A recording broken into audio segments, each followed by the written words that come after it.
welcome to Fusion Fuel Green's first quarter 2023 investor update. My name is Ben Schwarz, and I'm Head of Investor Relations at Fusion Fuel. I would first like to remind everyone that this call may contain forward-looking statements, including but not limited to the company's expectations or predictions of financial and business performance, which are based on numerous assumptions about sales, margins, competitive factors, industry performance, and other factors which can't be predicted. Forward-looking statements are inherently subject to risks, uncertainties, and assumptions, and they are not guarantees of performance. I encourage you all to read the disclaimer slide in the investor presentation for a discussion of the risks that may affect our business or may cause our assumptions to prove incorrect. The company is under no obligation and expressly disclaims any obligation to update, alter, or otherwise revise any forward-looking statements, whether as a result of new information, for future events, or otherwise, except as required by law. Okay. Well, thank you all for joining us today. So I'll quickly run through our agenda for the next hour. We will begin the call with some remarks from Fusion Fuel's chairman, Jeffrey Schwarz, followed by an overview of Fusion Fuel at a glance. Our management team will then present first quarter highlights, financial results, project and commercial updates, and the latest on our HEVO chain technology before wrapping up with a discussion of our priorities and milestones for 2023. We'll then open up the floor for a half hour or so of facilitated Q&A. As always, in our previous quarterly calls, questions can be answered in the chat box in the webcast platform at any point. Alternatively, you could also submit your questions to me at the investor relations mailbox at ir@fusion-fuel.eu. So without further ado, I'll pass it over to Jeffrey Schwarz, chairman of Fusion Fuel, for some opening remarks. Thanks, Ben, and hello.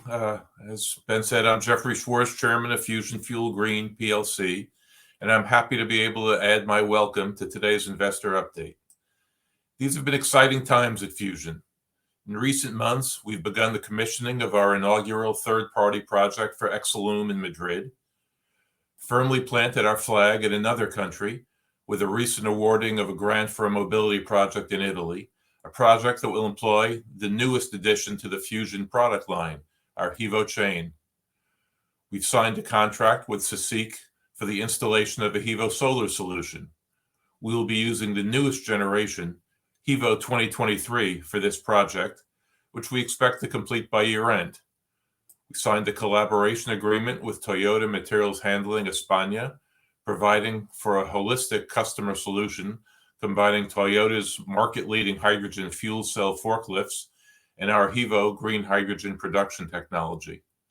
And just last week, if you had been in Benavente, Portugal, you would have seen the first of those newest generation HEVOs coming off the production line. You will hear detail about all these and more in the hour ahead. I'm proud of these accomplishments, but the real reason I've joined the call today is to be able to introduce Frederico Figueira de Chavez. Those of you who have followed Fusion already know Frederico, but it is my pleasure and honor to introduce him today as Fusion's first Chief Executive Officer. The organizational changes announced this morning, and in particular Frederico's elevation to CEO, is the culmination of a process initiated by the board of directors 15 months ago, with a goal of putting in place the team and the organizational structure that we believed would best position the company to grow to achieve our shared vision of making Fusion a leading player in the fast-growing renewable hydrogen ecosystem. Since assuming the role of company co-head, Frederico has worked tirelessly to build a culture that values teamwork and accountability. He has earned the trust and respect of everyone in the organization, from the factory floor, at the executive committee, and in the boardroom. That is why the board unanimously chose to appoint him Chief Executive Officer. With that, I turn the call back over to Ben, Gavin, and Frederico to take you through the first quarter update. Great, thanks very much. So I'll kick things off with an overview of our value proposition and positioning in the green hydrogen sector. So Fusion Fuel's mission is to make the energy transition more accessible through the development and delivery of cost-effective clean hydrogen solutions. Our patented miniaturized PEM electrolyzer, the HEVO, is at the heart of everything we do. Its simplified modular architecture unlocks a number of advantages, including high throughput industrialized production, a scalable building block approach that positions us to create customized fit-for-purpose hydrogen solutions, and cost-competitive distributed or decentralized production of hydrogen, mitigating the need for a distribution infrastructure, which is a costly and critical bottleneck in the market today. We built a strong pipeline of actionable near-term projects in our core markets of Southern Europe and the United States, with significant grant funding tied to many of those foundational projects, strengthening the economics and de-risking the investment case. Our unique and complementary business model positions us across the value chain. In addition to selling our proprietary electrolyzer solutions to third-party customers, we also originate and develop green hydrogen projects with diverse avenues for monetizing value creation. And finally, we are poised and positioned for significant growth ramp as the market matures, with an extensive long-term project pipeline and a world-class production facility located in Portugal, where we're targeting 500 megawatts of electrolysis capacity per annum by the end of 2025. So with that, I'll now introduce Gavin Jones, newly appointed interim CFO of Fusion Fuel. Gavin's been with the company since 2021 in the role of Chief Accounting Officer. Prior to that, he spent well over a decade at KPMG in Ireland. So it's my great pleasure to welcome Gavin into his new role and to invite him to share some highlights from the first quarter of 2023. Thank you, Ben. Good afternoon or good morning to all of you who have joined our Q1 investor update call. I'm really pleased that my first act as interim CFO is to present our financial highlights for the 3-month period ended March 31st. Some of the key highlights include entering 2 hydrogen purchase agreements with Duragas and Hydrogen Ventures, issuing invoices to 3 external clients. Also, as Jeffrey mentioned, we commenced the commissioning phase at Exolume. We signed a technology sales agreement with CSIC and awarded grant funding towards a mobility project in Italy. Also, in the spirit of sustainability and corporate governance, today also marks the launch of our first ESG report, outlining targets and ambitions for ourselves in the ESG space. We want to move to the next slide, please. We reached an important milestone during this quarter as we recognized our first third-party revenues. This revenue resulted from a technology sale for the supply and installation of 62 HevoSolar units that we previously announced. Our cost base reduced when compared to Q4 2022, with notable reductions relating to owners' contract provisions, inventory scrappage costs, professional service, and consulting fees. These reductions were somewhat offset by a 1.4 million charge relating to a production line that was scheduled to be installed at our Benavente production facility during 2023. As this production line will no longer be installed as planned, it did not meet the capitalization requirements and was expensed. In line with previous quarters, we continue to recognize non-cash expenses for the awards under our equity incentive plan and fair value gains for our warrants that are mark-to-market instruments. These items culminated in a net loss of 2.6 million euros.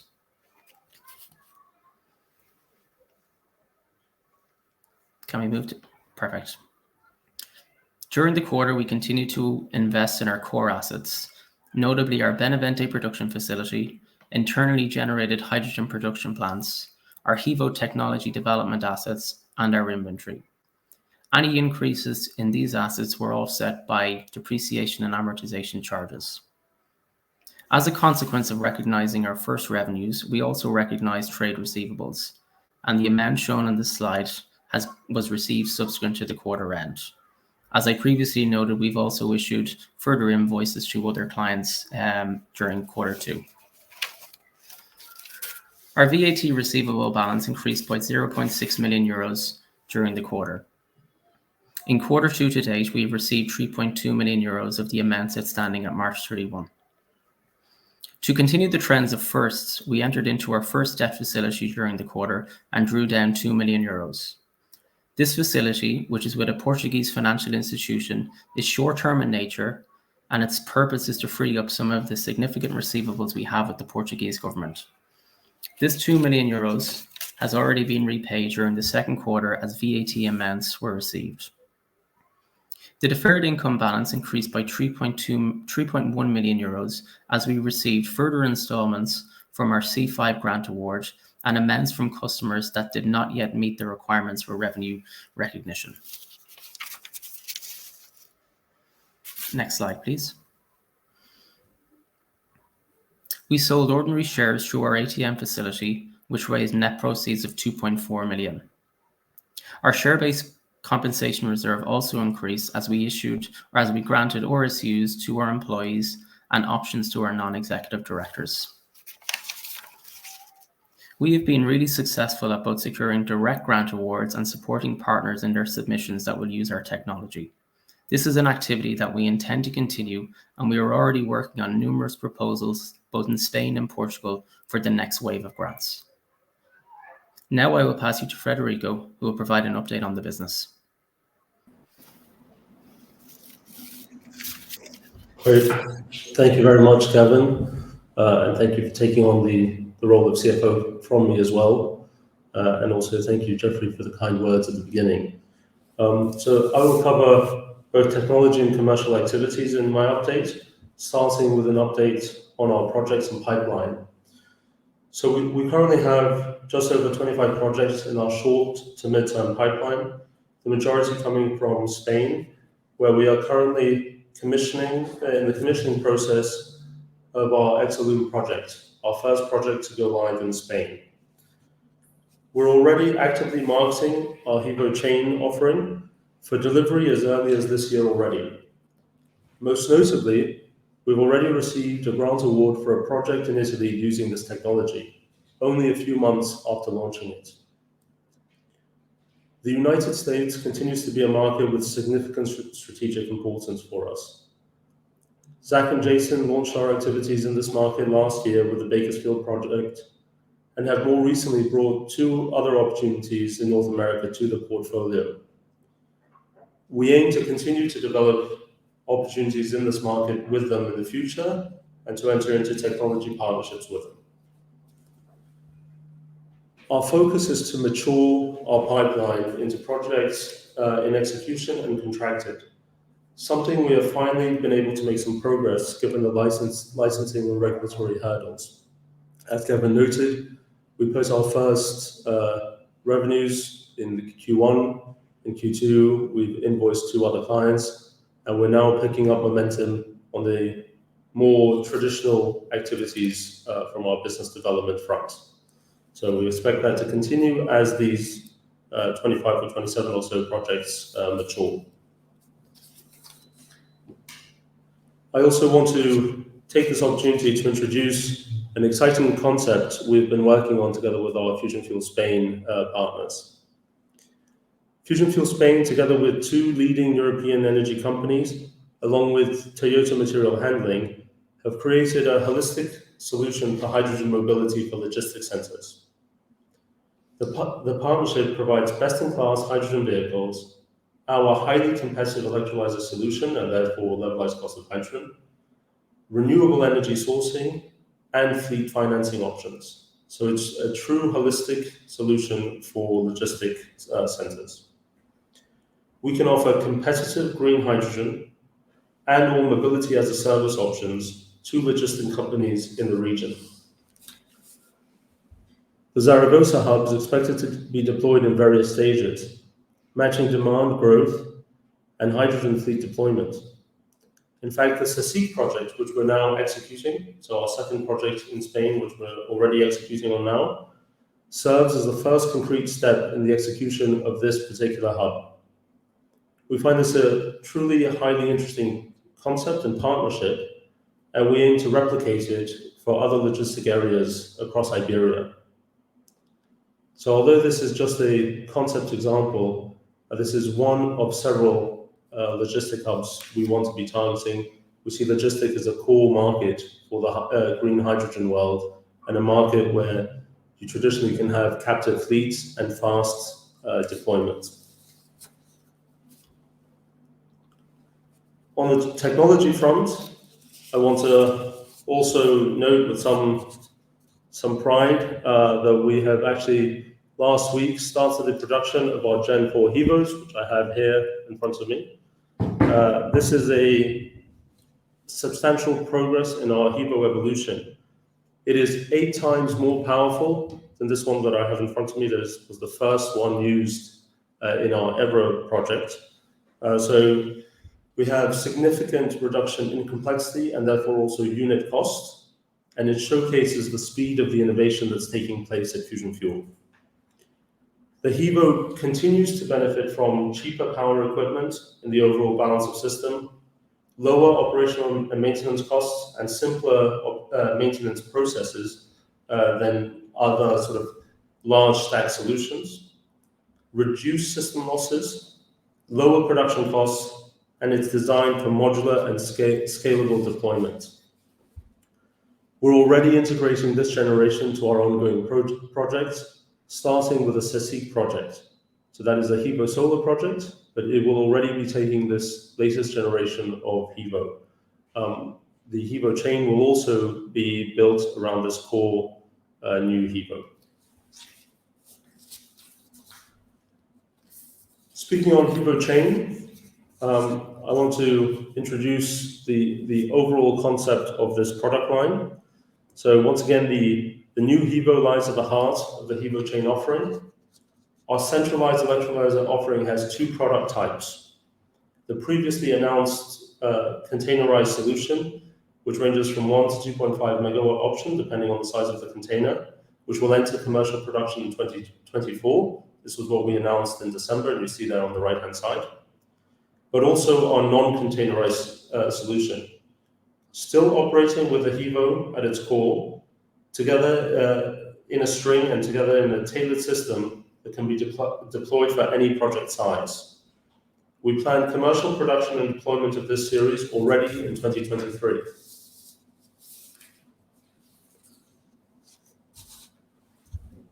I want to highlight some of our 2023 strategic priorities, a little bit different than the general business milestone that we had going on.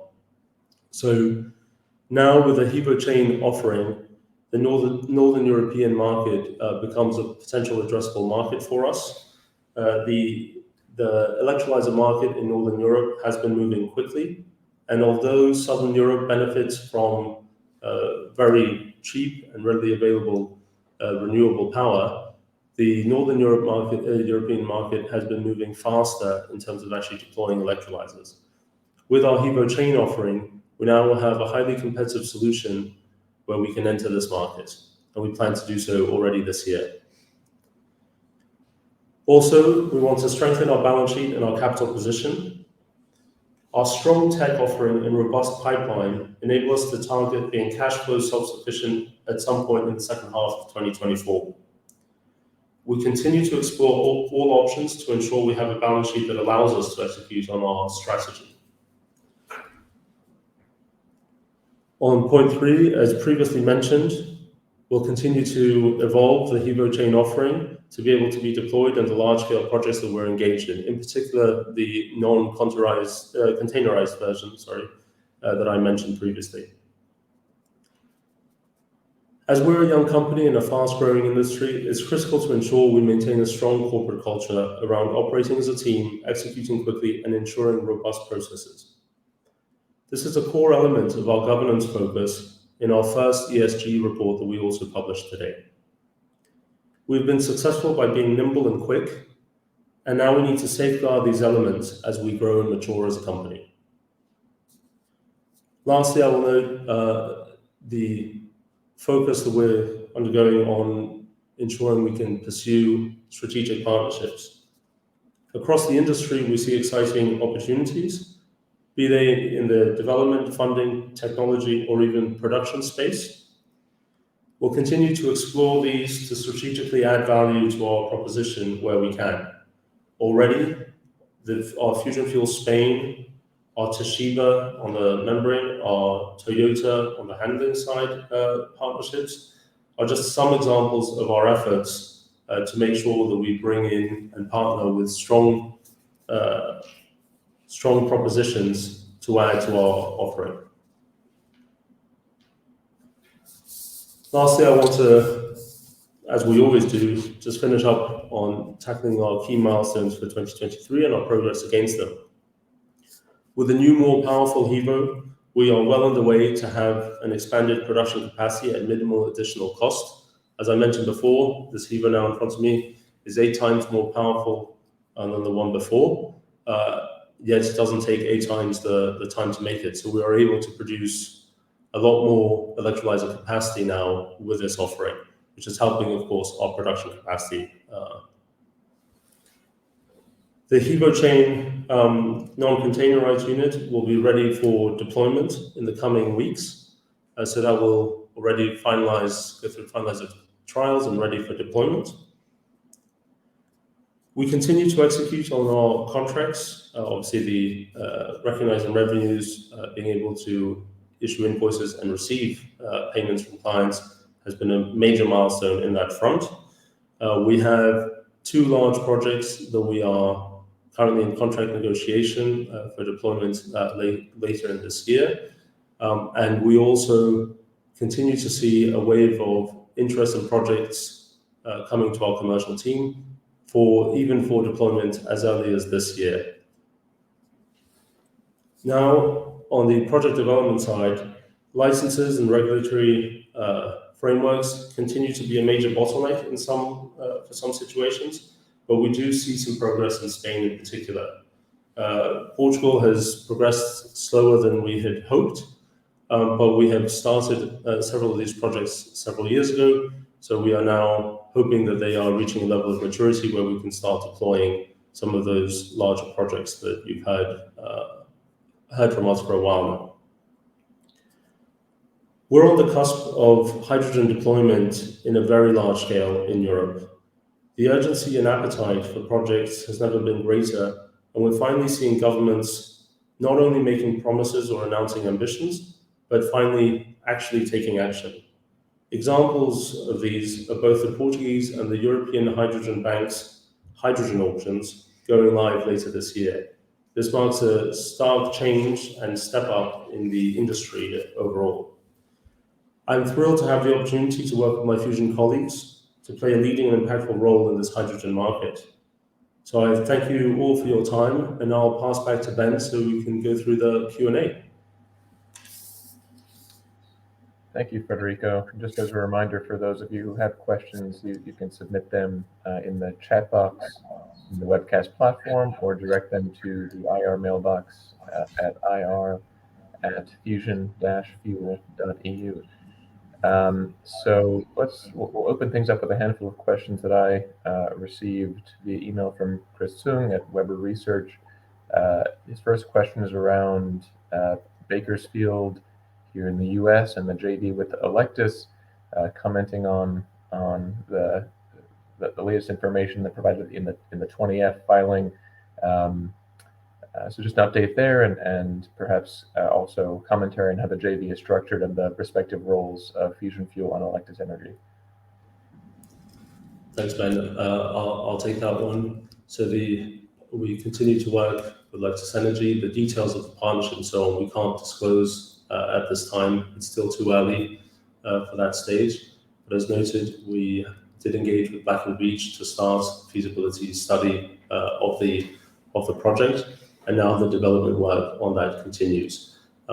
Given its location in California, it does require a sort of lengthy licensing time, a process which has started, but we will expect to continue to make progress, although it will be likely still a fair amount of time before we're able to give meaningful updates on that side. I will note that is a very large project.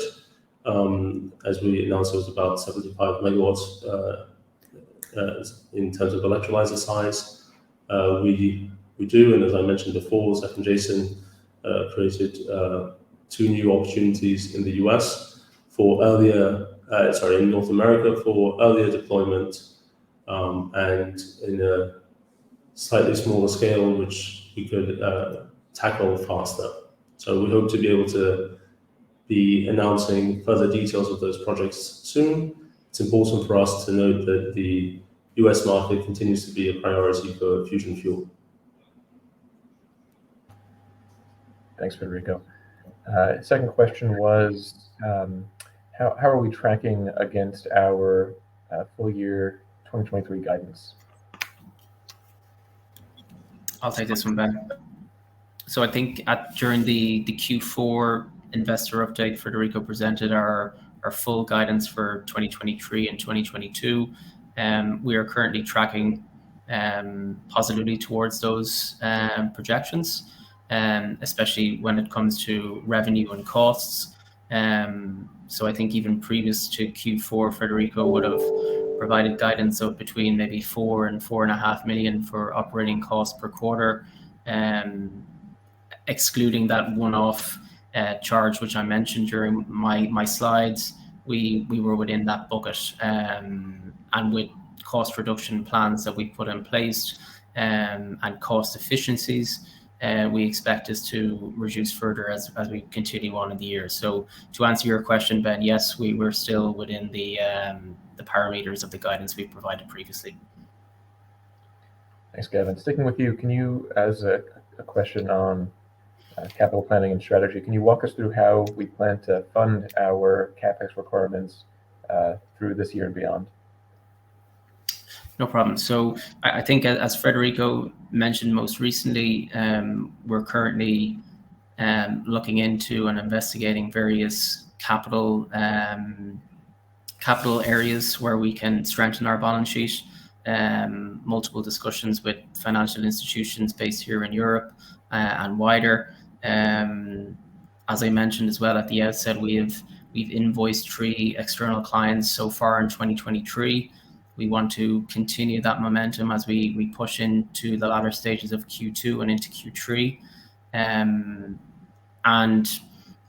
again, as I mentioned, we entered into our hydrogen purchase agreements as well with Duragaz and Hydrogen Ventures. So we will look to use any inflows from those contracts to continue our CapEx. But it will be through a capital raising means as those discussions, reach conclusion. Thanks, Gavin. Last one here. Oh, sorry. Go ahead, Federico. I also want to add around just clarity around the CapEx needs that might be associated with projects. So we do, as anyone who's been following us for a while, we do the development of a number of projects ourselves.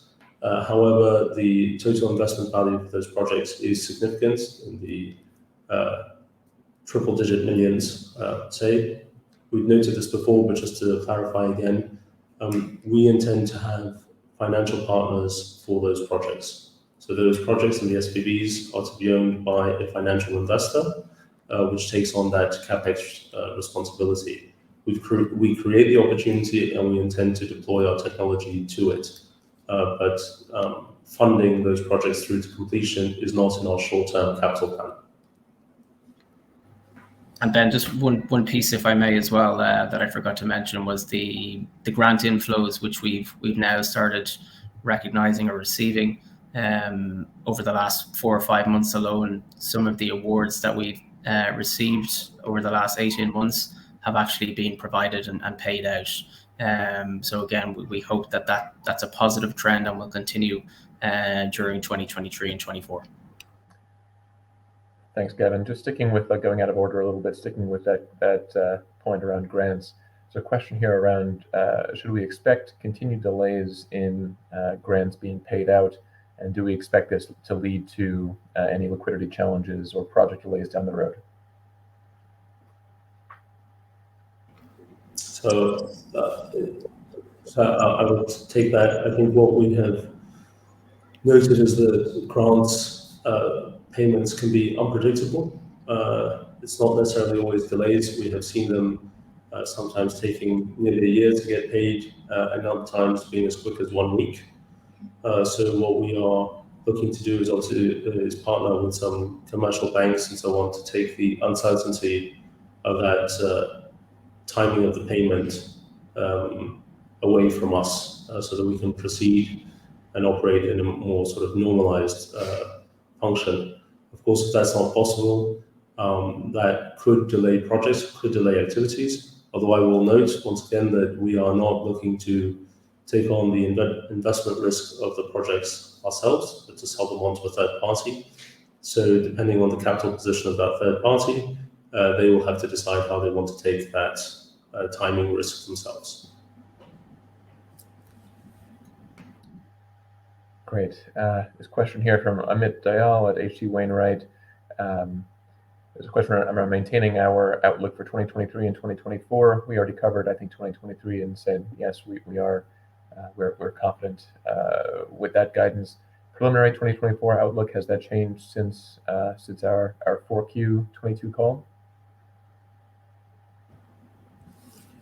No, we maintain the same guidance. Again, some of these projects can be chunky, as noted. So obviously the timing of when those start and the deployment can impact those targets. With the information we have available, those continue to be our ambitions and targets. Great. Sticking with analysts here, a question from Erwan Jordan at Royal Bank of Canada. In light of the leadership changes announced this morning, how should we be thinking about the Americas? Should we expect the appointment of a head of Americas reporting into Federico anytime soon? So this is still to be determined. As noted, the Americas continues to be a strategic priority for us. We do still expect and plan to be working with Zach and Jason on developing some projects in the United States and North America in the future. And as also noted on strategic partnerships, naturally strategic partnerships to cover the American market is obviously a question that's going through our mind. It was still early days. It's still something that we are working on, but the likely scenario is that there will be multiple solutions for such a large and critical market for us. Thanks, Federico. I'll pass it over to Gavin for this next question. Do we expect the current rate of dilution, both through sales of securities through the ATM and the award of options, to continue to be steady at these levels for the foreseeable future? What would it take for this pace to increase or decrease? Thanks, Ben. I think if not steady, definitely reduced. So if we think about the options in RSUs, these were predominantly or are predominantly issued to retain key employees and also attract new hires. As those who have followed us in the past, we've grown our headcount from very small amounts to 150, 160 people. So we don't expect to be granting too many more options or RSUs in the near future. On the ATM, we have not sold any amounts under the ATM facility in Q2 to date. But again, without repeating myself again, we're looking at various ways of strengthening our capital position. And obviously, if we're successful in one of those, that will obviously reduce the dilution from any future ATM sales as well. Thanks, Gavin. I think this one is about a more strategic question, perhaps for Federico. Question around why the development and evolution of the green hydrogen economy is taking so long. What do you see as the primary challenges and obstacles, and what change is needed in order to address that and build some momentum in the green hydrogen space? So thanks, Ben. So naturally, the first point to note is that how hydrogen has been used historically has been in very, shall we say, chemical processes that are truly commoditized. These are activities with low margin, and they're very sensitive to increases in cost. Green hydrogen, blue hydrogen, or clean hydrogen, let's call it, still operates at a premium to grey, and therefore it takes time to be able to replace the grey used for traditional activities. What we've seen is obviously the support from governments to come to support the green premium in these early stages of the market. And we're seeing, of course, new uses for hydrogen, such as mobility, which can justify a higher cost of hydrogen. The regulatory environment, licensing environment, but as well as demand, have all been slowly working together to start framing a world where green hydrogen is truly sort of economically viable in sort of large-scale use. I think with the IRA, now with the latest European activities, that starts to truly be the case. And that's why we're seeing such a rapid ramp up in interest and green hydrogen activity in both markets. So we are, I think the world was sort of waiting for something to move. The US was the catalyst to get everyone else moving. And now we're seeing that sort of dynamic in the market that we hadn't seen before. Thanks, Federico. I would also mention, if I can get up on my soapbox for just a moment, I think that there is and I talked about this before, a dislocation between what's being announced and what's drawing a lot of attention in the market, which are really large, multi-billion-dollar mega projects, and what's actually being developed in the field, which are predominantly kind of projects in the small to mid-scale space that have a much more modest capital requirement. So we feel like we are pretty well positioned given our unique competitive advantage by virtue of our technology in that small to mid-scale space, while the rest of the industry and more importantly, while the rest of the value chain, particularly on the infrastructure side, scales up to support more widespread adoption of green hydrogen. Question here around the HEVO chain, and a request to clarify the benefits and I guess importantly the differences between the two solutions. Can you speak to the benefits of each and where they would be most applicable? So the HEVO chain, again, we'll start with the advantages of using our sort of small and modular solution. Any product using the HEVO will benefit from these advantages, namely the fact that it's modular, allows for relatively easy operating maintenance. So as opposed to having to send a full stack back if there's an issue, or having to shut down an entire plant if there's an issue or something needs to be repaired, we can simply take out the offending drawer, cube, or unit, and the rest of the plant can operate, can continue operating as normal. We also, each membrane, each unit operates independently, even though they are on a string, which means that any mismatch losses in the system are actually only at the individual HEVO level and not on the full system level. So we have much lower losses from the system. So these are some of the large-scale advantages of the HEVO itself. The HEVO chain, as I noted, just takes advantage of those, is able to then have a much cheaper power system because the HEVOs require a lot less power or amps, I should say, current to go through them, and this reduces the overall cost of the HEVO chain. Both HEVO chain units, the containerized and the non-containerized version, can be scaled. For example, we do not need to fill the container all in one go, so they can be scaled and they can be ramped up in phases as client needs. So we do have projects where they have a phase 1 and phase 2, for example, one in a containerized solution, which is 0.5 megawatt, and then a second 0.5 megawatt to be complemented as in this case for mobility, as the fleet is deployed. But the HEVO chain containerized has its full system included, has the water system, power electronic system included. Now, if you have a large system, you would be then replicating these power and water systems. Whereas in the non-containerized version, you're able to tailor it to the size. And that's the advantage of the non-containerized versus the containerized. They're for different use cases, and both, I would say, very competitive in their markets. Yeah, thanks, Federico.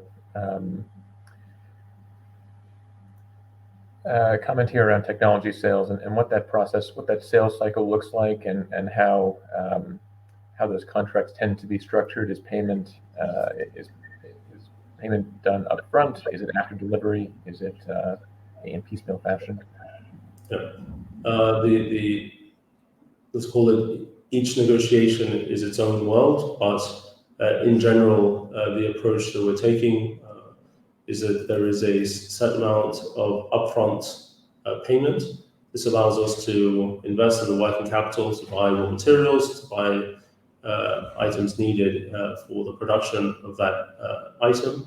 And then at certain milestones, could be certain amounts delivered, a certain stage in the production phase or so on, there are subsequent payments. There is a remainder withheld until the end, which is only paid after successful commissioning and acceptance of the unit. So the payment is phased, and it is designed in a way to ease the working capital required for that production. Thanks, Federico. Question here around the efficiency of the HEVO 2023 and how many kilowatt hours is required to produce a kilogram of hydrogen. I'm going to say that has not been unchanged relative to prior versions, but it's important to note the distinction between the efficiency at the stack level versus the system level. But Federico, I'll let you chime in on that. Yeah, that's right. So efficiency at stack level continues to be the same and extremely attractive. The exact decimal I can't remember, but it's in the 47 dot something. That's now escaping me on the stack level, and in the full system level, it's at around 52 kilowatt hours per kilo. These are highly competitive numbers for an electrolyzer system. And again, we've been able to maintain those numbers as we're advancing the HEVO and making it more powerful. And by more powerful, we mean more electrochemical cell real estate or space, and therefore sort of higher hydrogen production with the sort of same unit and same overall near space. Great, thanks, Federico. So I think we've reached the end of the Q&A session with plenty of time to spare. Unless there are any further questions, or unless Federico or Gavin, you have some final thoughts you want to share. If not, then we can kind of wrap it up here. So a big thank you to everyone who's joined. If any questions come up, or you felt your question was not answered sufficiently, please do reach out to me and the IR team at ir@fusion-fuel.eu, and we will look forward to seeing you all again at our next update. Great, thank you. Thank you.